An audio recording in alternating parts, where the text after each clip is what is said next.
Je m'occupe de mes patates douces. Donc on voit qu'elles ont bien des pousses partout. Et celles-là, je vais les laisser comme ça, parce qu'elles ont bien démarré. Hop.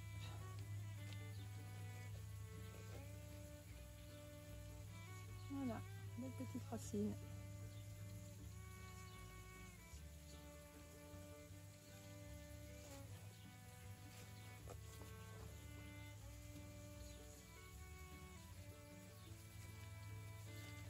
Et je les mets au trempage. Donc je fais bien attention qu'ici il y a un nœud, donc il y a un petit bourgeon qui peut repartir. Donc je le laisse tranquille, je ne le recouvre pas.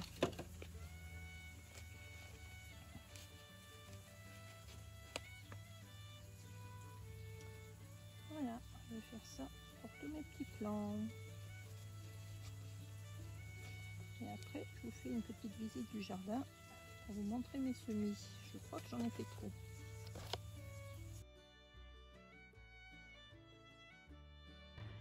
Voilà l'état de ma serre. Voilà pourquoi j'en ai racheté une autre, parce que en fait je n'avais plus de place pour faire tout ce qui est pastèque, melon, etc. Ici j'ai fait des petits pois. On voit qu'ils sont déjà en fleurs. Ici, voilà. J'avais mis pas mal de pieds de salade qui sont. On a récupéré des feuilles petit à petit, comme pour les salades à couper. Mais bon, je suis pas sûre que ça leur fasse plaisir. Donc du coup là on va pouvoir en manger des entières. Là ce sont des navets. Et après le problème, enfin le problème, c'est pas un problème, hein, c'est tous ces petits semis là. Hop, il y a plein de petits semis partout.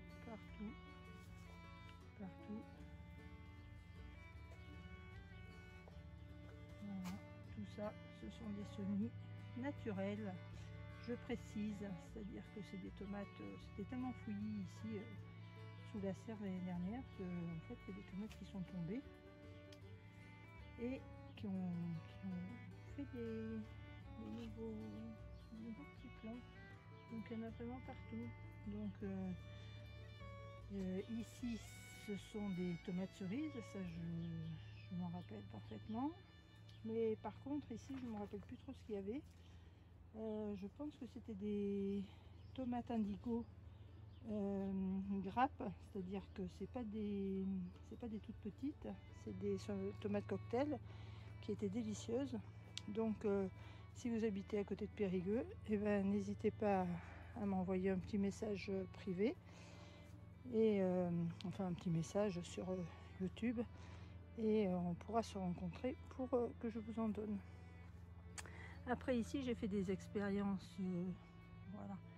Ici c'est un beau plant de tomates que j'ai semé à l'intérieur de la maison et puis que j'ai repiqué ici parce qu'il faisait très chaud.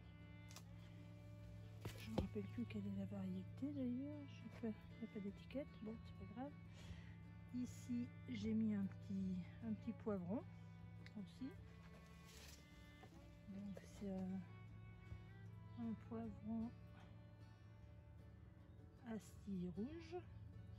Là je me suis amusée à mettre un petit pied de concombre Elva. Voilà.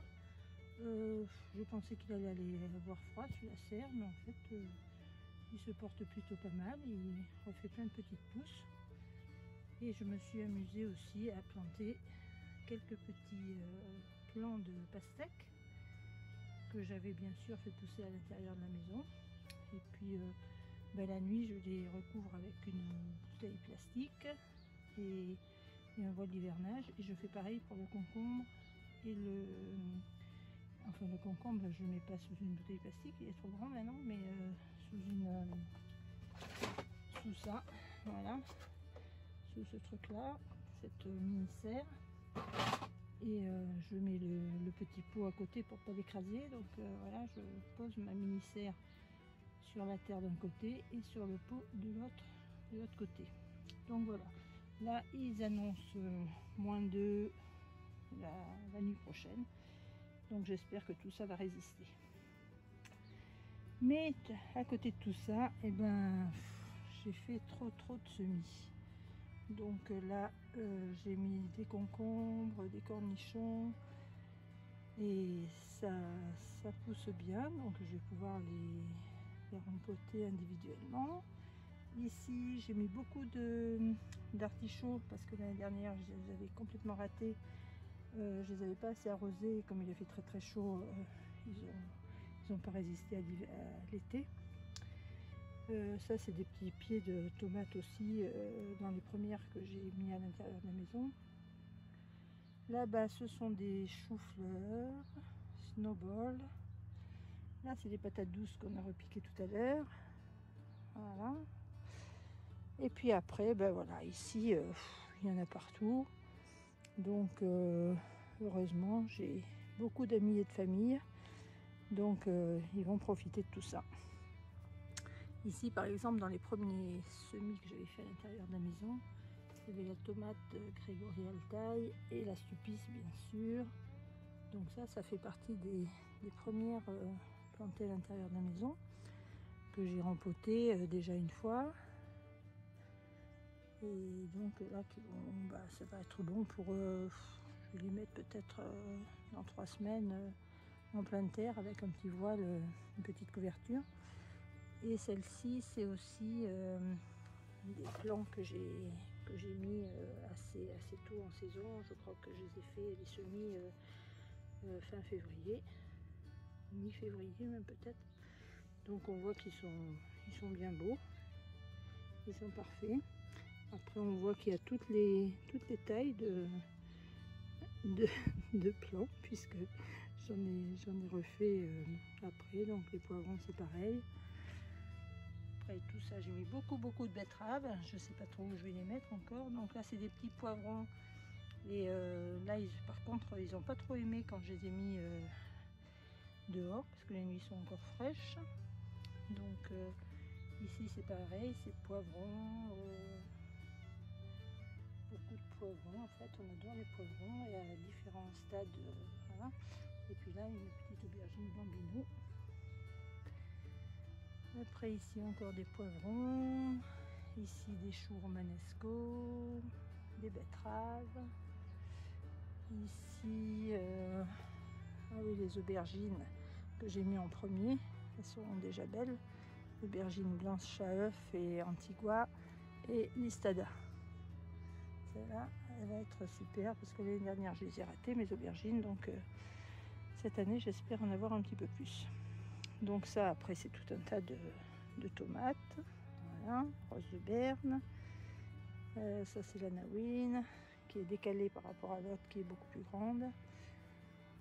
Et puis après, ben là il y a toutes les variétés de tomates de collection que j'ai fait comme indique Jaco et Lily en fait sur leur chaîne. Donc le potager de Jaco et Lily. Donc je me suis amusée à faire des tomates de collection pour voir ce que ça donne, s'il y a vraiment des goûts particuliers ou pas. Ça c'est pareil, tomates de collection. Ça ce sont des choux romanesco. Et j'ai aussi tomates et beaucoup de choux de Milan. Mes petits choux de Milan. Là, ce sont des céleris raves. Après, ici, ce sont des laitues et des épinards. Parce que j'ai en pleine terre, dehors, ça n'a rien donné. Tout ça, c'est des petites laitues. Et après, on passe aux fleurs. Donc, tout ça, ce sont des capucines. Des œillets d'Inde. Des Zinnia pepitona, des cosmos géants, c'était super joli l'année dernière au jardin. Ça, ce sont des zinnias géants, il n'y en a pas beaucoup qui ont poussé. Et des œillets de poète que j'ai mis hier, ainsi que le persil. Donc ça ne peut pas avoir poussé.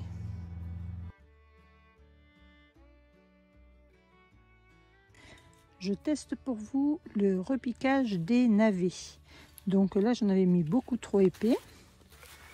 Ce qui fait que à chaque fois que j'envoyais comme ça 2 ou 3, qui étaient trop près, donc ils n'allaient pas pouvoir grossir. Je les ai arrachés, enfin délicatement bien sûr. Je les ai repiqués et on voit bien, ça repart. Donc voilà, ça permet de pas perdre toutes les petites graines qu'on a semées. Ça repart bien, il n'y a pas de souci. Celui-là aussi, c'est à repiquer. L'année dernière, j'avais fait la même chose avec les carottes. Les carottes, comme ça, comme la racine est beaucoup plus longue, en fait, il faut faire très attention que toutes les petites radicelles soient bien le long du petit trou que vous allez faire. Généralement, moi, je le fais avec ça. Et malgré ça, il y avait toutes les petites radicelles qui avaient fait des mini carottes. J'essaierai de vous mettre l'incrustation si je la retrouve, mais ça faisait des carottes tout à fait bizarres, mais qui étaient tout à fait mangeables.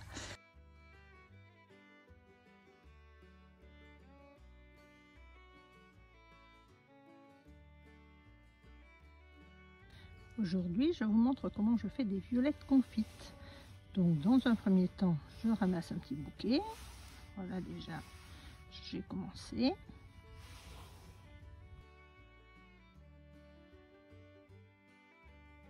Voilà, au début, j'ai trempé les violettes dans le blanc d'œuf. Mais finalement, maintenant, je trouve que c'est beaucoup mieux de badigeonner ma fleur de tous les côtés. Comme ça, si on peut, on l'attrape par un petit bout, on la trempe dans le sucre.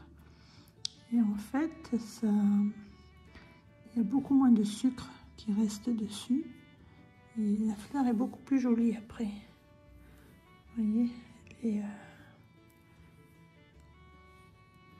est beaucoup plus jolie que, par exemple, celle-ci, je crois que j'avais fait au début, qui fait un peu paquet de sucre. Voilà, celle-là, on voit encore un petit peu les pétales. C'est beaucoup mieux, je trouve.